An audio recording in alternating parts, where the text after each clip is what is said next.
आज हम लोग बात करेंगे मैथमेटिक्स के इम्पोर्टेंट ब्रांच के बारे में, टोपोलॉजी। टोपोलॉजी में आगे बढ़ने से पहले इसके इतिहास के बारे में बात करेंगे। Rene Descartes was a French mathematician जिनको फादर ऑफ मॉडर्न फिलोसफी भी कहा जाता है।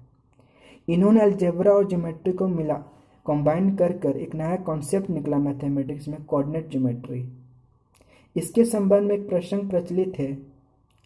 कहा जाता है कि रेने डेस्कार्टे एक बार बिस्तर पर लेटे हुए थे, तो लेटे हुए देखते हैं कि फ्लाइंग सैलिंग पे उड़ रहा है। तो मन में विचार आता है किस प्रकार उस पर्टिकुलर पोजीशन को लोकेट किया जा सकता है। तो उन्होंने एक तरीका दिया, यदि हम दो परपेंडिकुलर लाइन लेते हैं और उस परपेंडिकुलर लाइन के इंटरसेक्टिंग पॉइंट को ओरिजिन मान लेते हैं, तो हम लोग कोई भी पॉइंट को एक्यूरेटली रिप्रेजेंट कर सकते हैं by marking at equal distance on the axis. इसको एक्स एक्सिस कहा गया, इसको वाई एक्सिस कहा गया। इसी को एक नाम दिया गया कार्टेशियन प्लेन, और कार्टेशियन सिस्टम भी कह सकते हैं, और सिस्टम। तो इसके बाद फंक्शनल एनालिसिस में एक नया विस्तार हुआ। यदि हम कोई फंक्शन ग्राफिकली रिप्रेजेंट करते हैं तो हम लोग आसानी से पता लगा सकते हैं किस इंटरवल में फंक्शन इंक्रीज कर रहा है, किस इंटरवल में डिक्रीज कर रहा है। फिर बाद में मैथमेटिशियन लोग समस्या उत्पन्न हुआ। समस्या ये था कि मान लीजिए किसी पॉइंट पर फंक्शन डिफाइन हो जा रहा था, तो उस पॉइंट पर एक पोजीशन को कैसे लोकेट किया जा सकता है। मान लीजिए फंक्शन है, किसी पार्टिकुलर पॉइंट पर वो अनडिफाइंड फॉर्म ले रहा है। तो अनडिफाइंड फॉर्म क्या होता है? 0 zero by zero, infinity by infinity, infinity minus infinity, ये सब इंडेटरमिनेंट फॉर्म कहा जाता है, वो सिर्फ फॉर्म है। तो मान लीजिए कोई पार्टिकुलर पॉइंट पर फंक्शन डिफाइन हो जा रहा है, यानी कोई डेफिनेट वैल्यू उसका निकल ही नहीं रहा है। जैसे कोई एग्जांपल देते हैं, x square minus 4 by x minus 2। यदि आपसे पूछा जाए कि एक्स इक्वल टू इसका वैल्यू क्या होगा, तो पता लगा ही नहीं पाएगा, क्योंकि 0/0 फॉर्म ले रहा है, इसको कोई डेफिनेट वैल्यू हो ही नहीं सकता है। तो इस समस्या निवारण के लिए एक नया कॉन्सेप्ट निकला, लिमिट का। लिमिट का कॉन्सेप्ट निकलने वाले लोग पता ये लगा सकते हैं कि किसी भी पॉइंट पर यदि फंक्शन अनडिफाइन हो जा रहा है, तो उस पॉइंट का कॉरस्पॉन्डिंग वाई एक्सिस क्या होगा। यदि हम इस फंक्शन को ग्राफिकली रिप्रेजेंट करना चाहें, तो आपसे पूछा जाए कि टू कॉरस्पॉन्डिंग टू पॉइंट का इसका वाई एक्सिस कॉरस्पॉन्डिंग क्या होगा।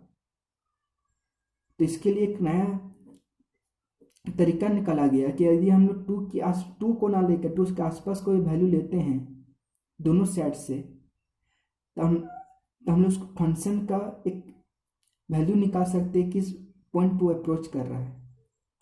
मान लीजिए कोई फंक्शन है एफ ऑफ एक्स, और वो एक्स इक्वल टू ए पर डिफाइन हो जा रहा है।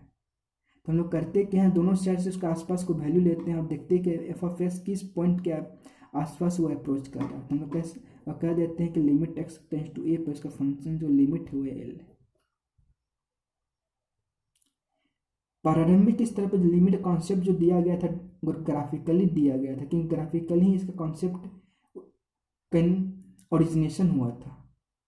फिर बाद में अनेक मैथमेटिशियन हुए जिन्होंने बहुत सारे प्रॉब्लम को देखे मैथमेटिक्स में, जो ग्राफिकली डेफिनेशन के द्वारा सॉल्व नहीं किया जा सकता है।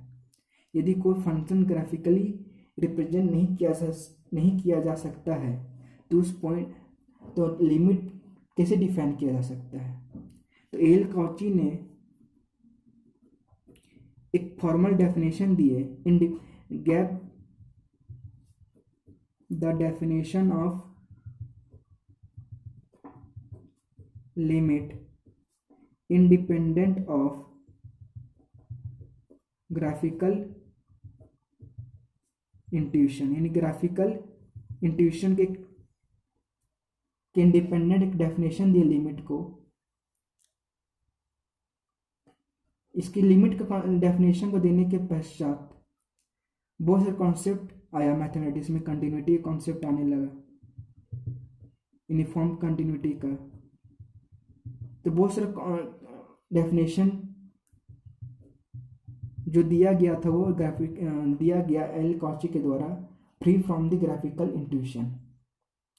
ग्राफिकल इंट्यूशन में डिपेंड नहीं करता। यदि हम लोग आपसे पूछा जाए कि आपको बताना हो कि बिना ग्राफ को ड्रॉ किए हुए कि कोई फंक्शन किसी पॉइंट पर कंटिन्यूअस है या नहीं, यानी बिना बिना वो फंक्शन रुके हुए बढ़ रहा है या नहीं बढ़ रहा है। तो उसको बताने के लिए एक अरिथमेटिकल फॉर्म दिया गया, arithmetical form of limit concept.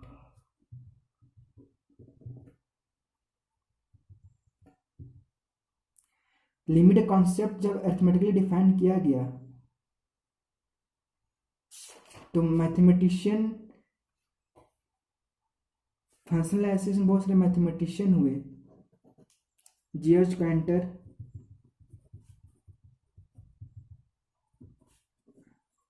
अर्जेला,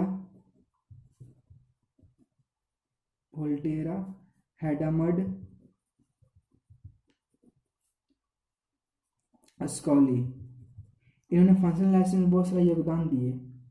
इन्हीं सब वर्क को यूनिफाई करते हुए एक मैथमेटिशियन ने विचार किया कि जितने भी सारे कॉन्सेप्ट जो दिए गए हैं Georg Cantor, Arzela, Volterra, Hadamard, स्कॉली फंक्शनल एनालिसिस में, वो सारे कॉन्सेप्ट डिस्टेंस पे डिफाइंड है, डिस्टेंस पे डिपेंडेंट है, डिस्टेंस डिपेंडेंट है। तो उन्होंने विचार किया यदि हम लोग डिस्टेंस को इंडिपेंडेंट ऑफ एनी पार्टिकुलर से डिफाइन कर सकें, हम लोग सारे कॉन्सेप्ट को जनरलाइज कर सकते हैं, अर्थात कोई भी आर्बिट्रेरी सेट पर हम लोग डिफाइन कर सकते हैं limit, continuity, uniform continuity, uniform mapping. तो इन्होंने आर्बिट्रेरी सेट पर एक डिस्टेंस डिफाइन किए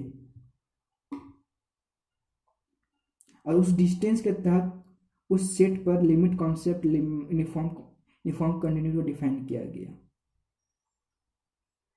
तो फादर ऑफ मैट्रिक स्पेस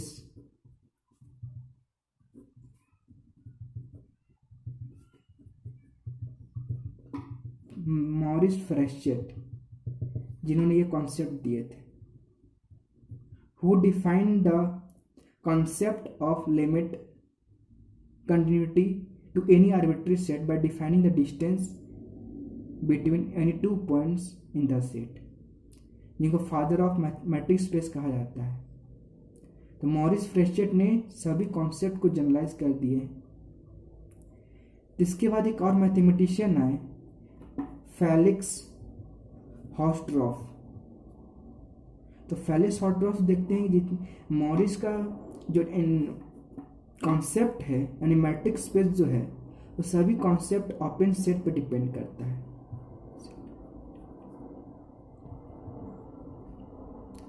यदि हम ओपन सेट को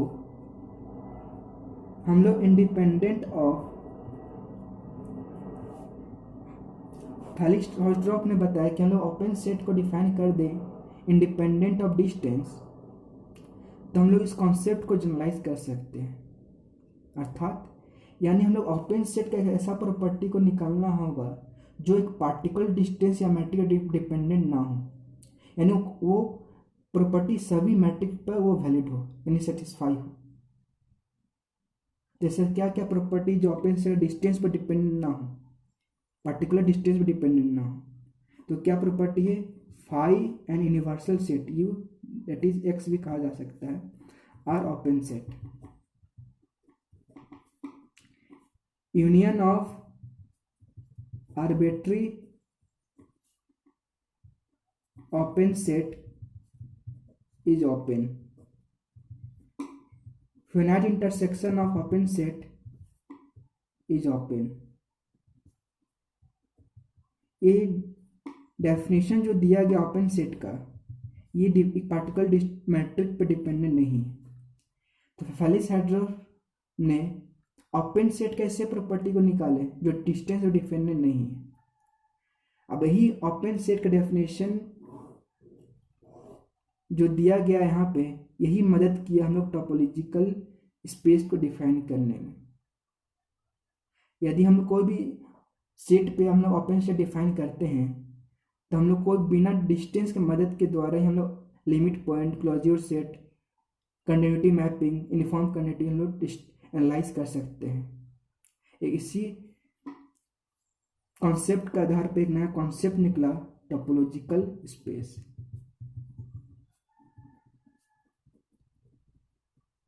टोपोलॉजिकल स्पेस। इसके विषय में हम लोग अगले सत्र में बात करेंगे। धन्यवाद।